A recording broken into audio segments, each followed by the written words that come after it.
Ajay Sahni star हूँ GR खबर पर। और कई बार मन जो है मानता नहीं है जिरह करने से, तो जय जयकार करने के लिए मैं निकल पड़ता हूँ अपने अभियान पर और तमाम विषयों पे बातें होती हैं। आज फिशरमैन चंद्रभान निषाद जो कि फिशरमैन आर्मी चलाते हैं और एक शानदार समाज सेवी हैं, समाज के हर ऐसे प्रकल्प में शामिल होते हैं जहां पर लोगों को कोई समस्याएं हों, कोई आवश्यकताएं हों, वहां पर ये अपने पूरे साथियों के साथ, टीम के साथ पहुंच जाते हैं। बहुत बहुत स्वागत है जीआर खबर पर आपका भी बहुत बहुत जी स्वागत, धन्यवाद। आज मैं आपसे इस बात पे थोड़ा सा तर्क और जिरह करने वाला था कि आप बड़े भाई जैसे हैं, अनुभवी हैं, जीवन का आपको अनुभव है। फिशरमैन सोसाइटी पहले समझ में आ रही थी कि भाई ठीक है, मछली मार समुदाय के लोगों का, मच्छी मार समुदाय के लोगों का, मछुआरा समुदाय के लोगों के एक संस्था या समाज। फिशरमैन आर्मी आपने बनाया, तो मैंने आपसे जब बातचीत किया तो आपने कहा कि फिशरमैन तो पूरी दुनिया है, पूरा जैसे कि एक तरह से समाज ही है, वहाँ जाति नहीं है, हर जाति के लोग फिशरमैन कहे जा सकते हैं। जी। तो मैंने कहा कैसे? आपने कहा कि चूँकि फिश यानी मछली से ही जीवन की एक तरह से उत्पत्ति हुई, इंसान की उत्पत्ति ही मछली से हुआ है। अच्छा, यह तर्क जो आप देते हैं इसका प्रमाण के लिए हम लोग इस जगह पर रुके हैं दोस्तों, अभी दिखाएंगे। कुछ दिखाना चाह रहे थे, ये उदाहरण दिखाना चाह रहे थे कि कैसे बात करेंगे इनसे। लेकिन पहले ये बताएं आप कि कैसे, मतलब ये जो आपको पता कैसे चला कि भाई मछली से इंसान की या जैविक मतलब जीवन की उत्पत्ति हुई? देखिए ये जो चीज़ें हैं, दुनिया का सबसे बड़ा जीव वैज्ञानिक चार्ल्स डार्विन, अच्छा, जो चार्ल्स डार्विन ने उन्होंने अपने थ्योरी में दिया, वो अपने रिसर्च में बताया, अच्छा, कि इंसान की उत्पत्ति ही मछली से हुआ है। अच्छा, कोई भी जीव अगर पैदा हुआ है तो मछली से ही पैदा हुआ है। अभी देखेंगे आपको मैं एग्जांपल देता हूँ आपकी आंख के सामने। आप एक घर बनाइए, घर के आगे नाली बना दीजिए। नाली बनाने के बाद जब उसमें आप पानी छोड़ेंगे, जिस आधार पर उसमें गंदगी जमेगी, उसी आधार पर उसमें आप देखेंगे कीड़े पैदा हो जाते हैं, छोटे छोटे कोई न कोई जो है कीट पैदा हो जाते हैं। पैदा हो जाते हैं। तो ये जो है, जो हमारा धूप, पानी और हवा की वजह से जैसा वहाँ पर गैस बनेगा, ये चार्ल्स डार्विन का कहना है, जैसा गैस बनेगा उसी तरह से जीव की उत्पत्ति होगी। ये चार्ल्स डार्विन का ये कहना है। अच्छा। और जो छोटे छोटे जीवों से बदल करके मछली, आप देखेंगे मछली की शक्ल इंसान की शक्ल मिलती जुलती है। जिस टाइप का है मछली उसी टाइप का है मेरा, एकदम सेम एक ही। आप ध्यान से देखेंगे मछली और इंसान की दोनों की शक्ल एक जैसे मिलती जुलती है। ये तो बात अलग हो गई, ये तो बात इसलिए अलग हो गई कि यहाँ पे इंसान ही नहीं है, यहाँ पे हाथी हैं, डायनासोर रहे, और घोड़े हैं, गधे हैं, बैल हैं, हर तरह के जीव जंतु हैं, शेर हैं, हिरन हैं।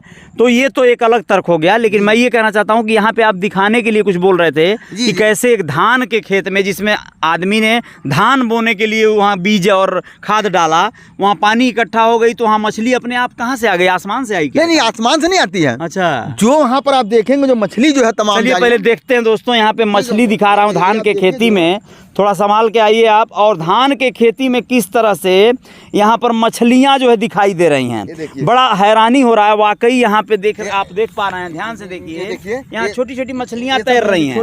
और जो है थोड़ा नज़दीक जाइए तो आपको पता चलेगा कि यहाँ पे बहुत छोटी छोटी मछलियाँ तैर रही हैं। ध्यान से आप लोग देखिए, यहाँ पे छोटी छोटी मछलियाँ इस धान की खेती में चहलकदमी कर रही हैं, तैर रही हैं। एकदम किनारे पे भी आ गए, किनारे पे दिखाइए, हाँ एकदम वही किनारे पे। ध्यान से आप लोग देखिए, वहाँ पे छोटी छोटी मछलियाँ इस धान के खेत में हो गई हैं। और यहाँ पे एकदम, यहाँ अपने सामने जो है देखिए, यहाँ पे बहुत ध्यान से दिखाने पर, मतलब एकदम ध्यान से देखेंगे आप लोग, बहुत ज़्यादा मछलियाँ हैं यहाँ पे, बिल्कुल वो तैरती हुई नज़र आ रही हैं। और यहाँ इनका कहाँ से सृजन हो गया, कैसे हो गया?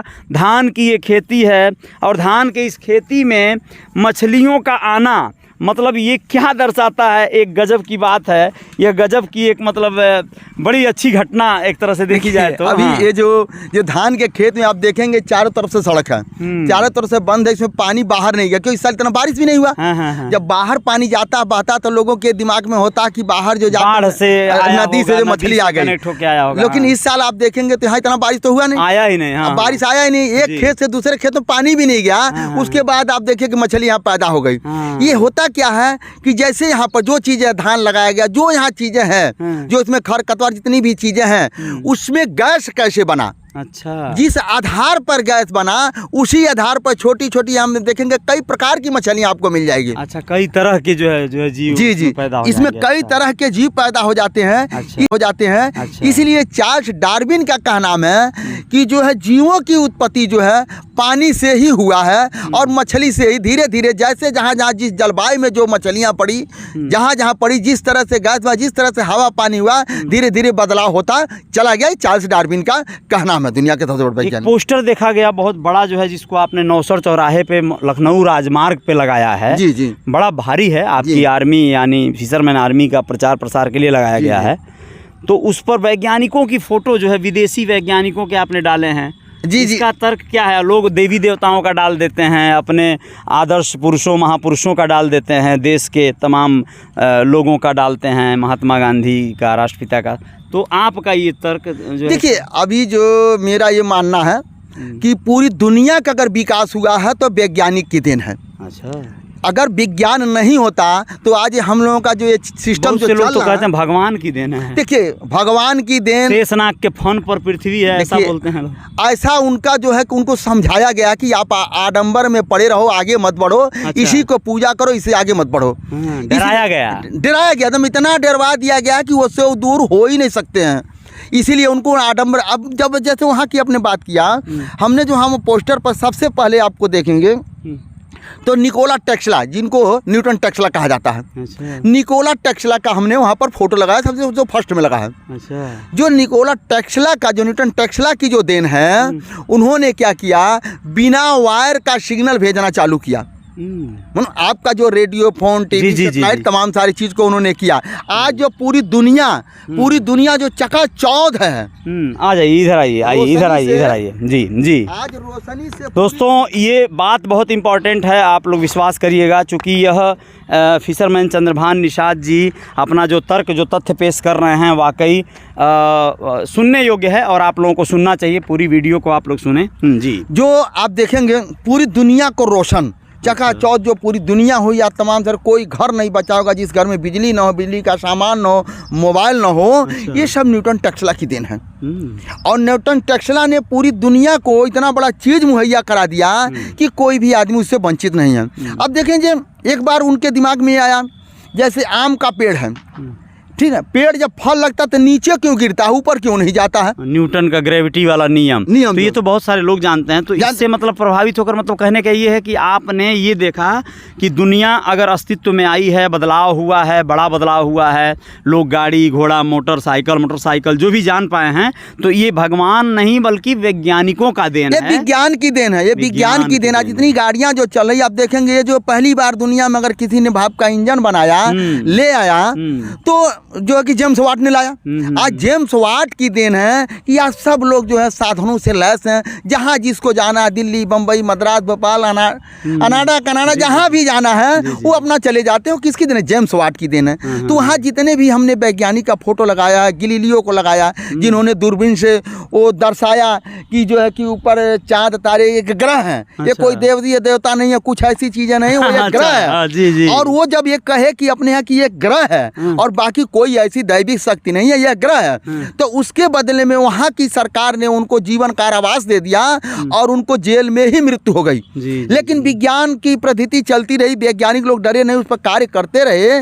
जब उसको लगा कि अब जो हमने बहुत बड़ा गलती किया, तो पूरे अपनी दुनिया के सामने जो है, अपने समाज के सामने, तमाम उस राज्य देश के सामने उन्होंने माफ़ी मांगा कि हमने गैलीलियो के साथ जो किया, ये बहुत बड़ा हमने अन्याय किया। कुल मिला जुला के आपकी लड़ाई अंधविश्वास से है। अंधविश्वास से, मैं अंधविश्वास से लोगों को दूर करना चाहता हूँ, सच्चाई से अवगत कराना चाहता हूँ। ये मेरा मेन विषय है। सच्चाई की राह पर जो है लोगों को चलाना चाहते हैं। अब दोस्तों, सच्चाई की राह पर कौन लोग चलने को तैयार हैं और कौन लोग इसे स्वीकार नहीं करेंगे, ये समझना आपको होगा। लेकिन फिशरमैन जो आर्मी है, फिशरमैन चंद्रभान निषाद हैं, उनका जो मकसद है वो ये है कि आप सच्चाई की राह पर चलें, अंधविश्वास के राह पर न चलें। अंधविश्वास में फंसकर बहुत सारे लोग जो है अपने जीवन को तहस नहस कर रहे हैं और कर लेंगे, ऐसा आपका कहना है। कहाँ तक आप लोग सहमत हैं? कमेंट बॉक्स में ज़रूर अपने सुझाव दीजिएगा, अपनी जानकारियाँ दीजिएगा, और आपके विचारों से अगर आप सहमत हैं तो लिख भेजिएगा।